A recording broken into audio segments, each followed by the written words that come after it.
My name is Billy Wolf, and I handle communications for Fairness, West Virginia.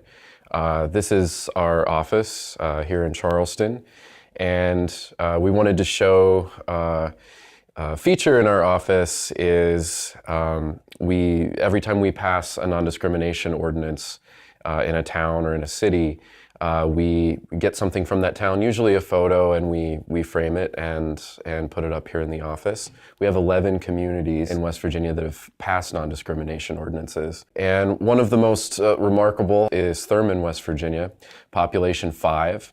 It's actually the smallest town in America to have an LGBTQ inclusive non-discrimination ordinance.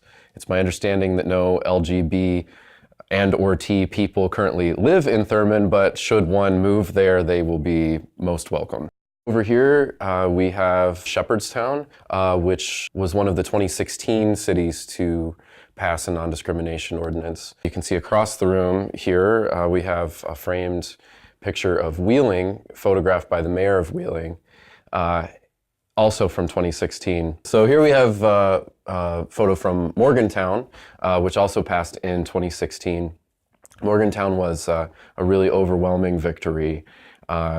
People were lined up out of the city council chambers out onto the street to speak and support. I believe maybe 2 or 3 people came to speak against the ordinance, and it was approved unanimously. Martinsburg, which was also one of the 2016 cities to pass an ordinance. Sutton, this is a photo of Cafe Semino. They were very supportive of the NDO there. Lewisburg was a very, very contentious and very hard-fought campaign for fairness. But in the end was also a unanimous vote for non-discrimination. And next to that, we have a photo here of Charlestown, which was another of the 2016 cities to pass. So when I was in college, I pretty much worked the whole time that I was in college. I'm the type to have always had a job. At one point in college, I was washing dishes in a restaurant, and I come in one day, and the chef takes me aside and he says, "This is absolutely none of my business, but so-and-so said last night that you're gay." And I'm thinking, "You're right, it is none of your business." But I said, "Yes, yeah, I am." And he said, I'm telling you this because do not let the owner of the restaurant know that, and tell the person who was talking about you to not do that anymore, because you won't have a job here anymore if the owners find out. And I've seen them do it before." And that's a really jarring experience. Needless to say, I began looking for another job at the time, and eventually gave my resignation and I moved on. But I then try to imagine that this was a real career job, something I'd gone to school and worked really hard for and had my eye on forever. And if you were to get that far in that kind of position and then to be told, "Sorry, you did everything right, you just weren't born the right way." It's absolutely something that does happen. Here at Fairness, I get calls somewhat regularly from people that exact thing has happened to them. And they're calling us because they think a reasonable person would think, well, that's wrong, you can do something about that. But in most cases, that's not the case. There's not really anything you can do about it. Discrimination in West Virginia on the basis of sexual orientation and gender identity is allowed by law. My name is Andrew Schneider, and I'm Executive Director of Fairness West Virginia, which is the LGBTQ civil rights organization in the state of West Virginia. The mission is simply to make life, safe and comfortable, and provide full equality to those in the LGBTQ community. Currently, there are no state or federal laws that protect the LGBTQ community from discrimination in employment, housing, or public accommodations. So as a result, a number of communities have come to Fairness to ask us for their help in getting their local municipal, either city or town councils to adopt these non-discrimination ordinances. Municipalities have the right to adopt these laws. I mean, they have a lot of jurisdiction in what they can and cannot do. And this is one area where they can actually make their citizens, make their residents feel safer, feel more comfortable in their homes, feel like equal participants in the business community. I think this is very important especially given West Virginia's dire situation in losing population on an annual basis. We have an easy way to fix that and stop our talented young people from leaving our state, and that is by adopting these laws. And if the state legislature is not willing to do it right away, then the municipalities have to take up the burden. Natasha Stone. I am the Transgender Visibility Organizer with Fairness West Virginia. Okay. The work that I do right now is centered around mostly healthcare.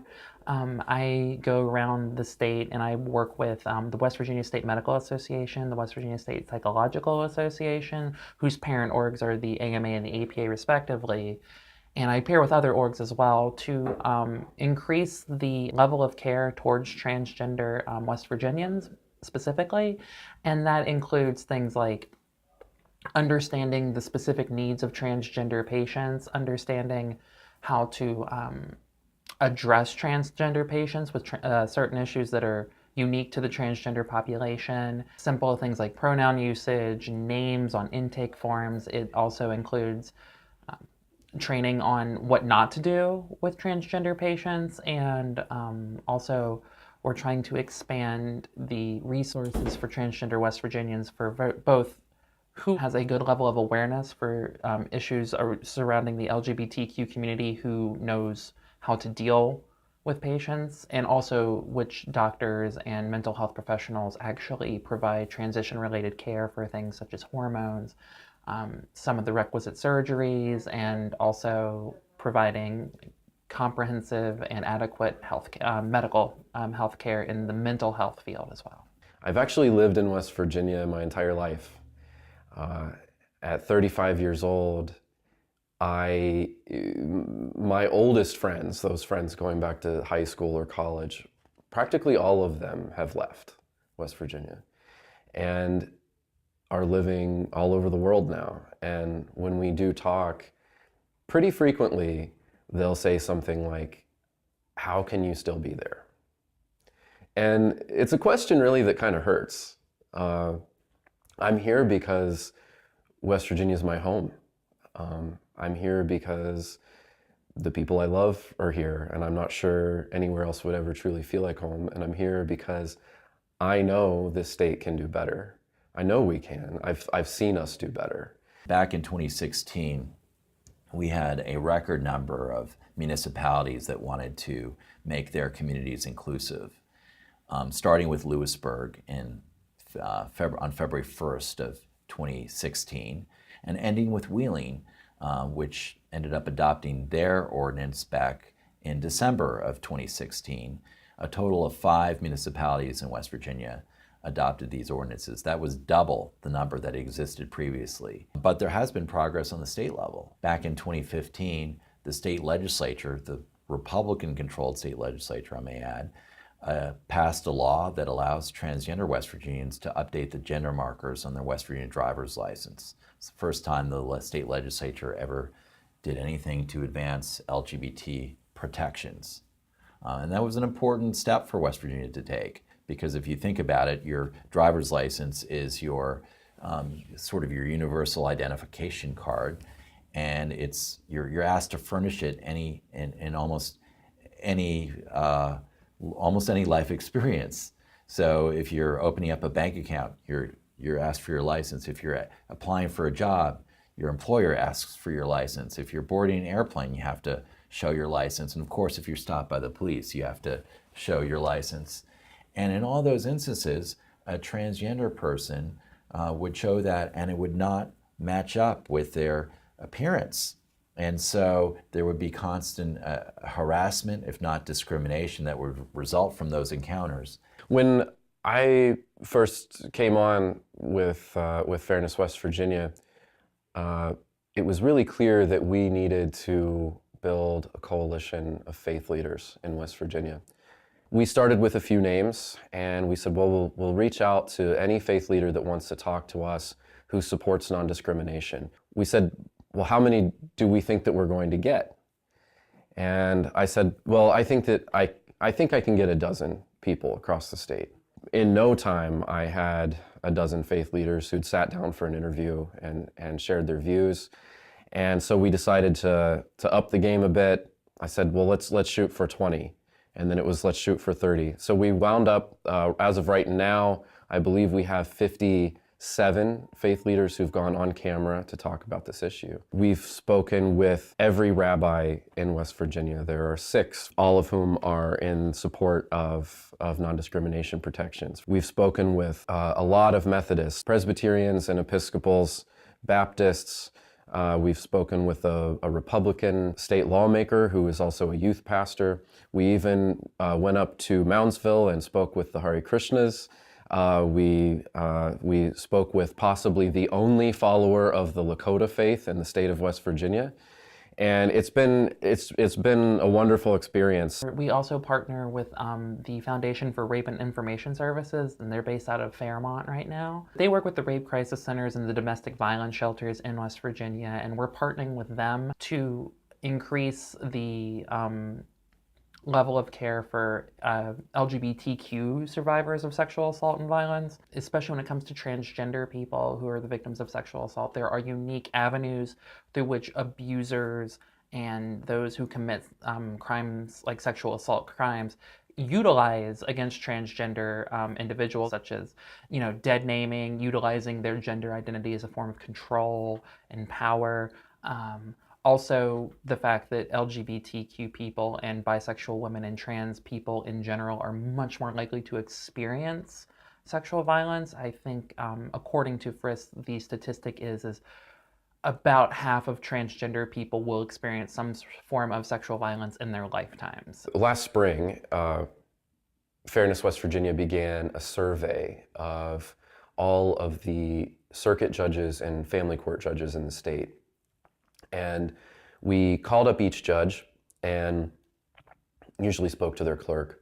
We asked first, does the judge perform marriages? And if the answer was yes, then we would follow up with, and does that include for same-sex couples as well as opposite-sex couples? And just as a little bit of background, judges are free to perform marriage or not. Some judges have no interest and some judges are simply too busy. But if they perform marriages, they have to provide equal services because they're public officials. We found just one judge in the state who said, yes, I perform marriages, but I don't perform marriages for same-sex couples, and that was Judge Lynn Nelson. We followed up with a letter asking him to clarify that position. And we also pointed out in that letter that if this is the case, this is very likely a violation of the Supreme Court ruling in Obergefell v. Hodges. We received no response, and so we followed up by filing a complaint with the West Virginia Judicial Investigation Commission. The JIC returned with a warning for Judge Nelson and then dismissed the case. Judge Nelson now says that he performs no marriages at all. So we are glad that the JIC was responsive to our complaint. We're saddened to see that Judge Nelson would rather deny a service to everyone rather than provide an equal service to everyone. Private citizens, ordained individuals, may choose to marry whoever they see fit. They may refuse to marry whoever they see fit. The Supreme Court decision, which legalized interracial marriage nationwide, was quite some time ago. But a minister may still refuse to marry two people because one is black and one is white. That remains perfectly legal. It remains perfectly legal for a minister to refuse marriage to a same-sex couple, and we support that First Amendment right. But when you're a public official who has sworn to uphold the Constitution, including the Equal Protection Clause of the Constitution, then you have to treat everybody equally. Dead naming, the concept is basically when someone is born, they are given a name, usually by their parents, And for transgender individuals, they don't feel that that name accurately reflects who they are. And basically what dead naming is if a trans person has come out and they have said, this is my chosen name, this is the name that I go by, this is my name. Dead naming is utilizing either their birth name or their legal name if that doesn't line up with their chosen name, and without their consent. The American Academy of Pediatrics has released a policy statement where they talk about how you shouldn't do this, and studies have shown, especially within the family, that accepting a child who is transgender and using their chosen name can reduce suicide attempt rates by 40-some%. So people might think it's not that big of a deal, but it can be the matter of life and death, especially for trans youth who need the support of their families and the support of their communities. One of the most notorious incidents of discrimination that has taken place, like in the last 5-6 years, involved a coal miner from Elkview. Sam Hall was his name. He had experienced all sorts of harassment on the job once his coworkers discovered that he was gay, that he was in a same-sex relationship. He was called faggot. He was called words, equally worse, if not worse. And his car was vandalized. Coworkers threatened his life. So his supervisor refused to do anything about it. And ultimately, because he worried for his safety, he ended up quitting, ended up taking a job at the Dollar General store and making a fraction of the salary he was making as a coal miner. And then together with his now husband, ultimately made the decision that West Virginia just wasn't an inclusive place for them. And they moved to Florida. Fairness West Virginia also recently began representing victims of discrimination in court.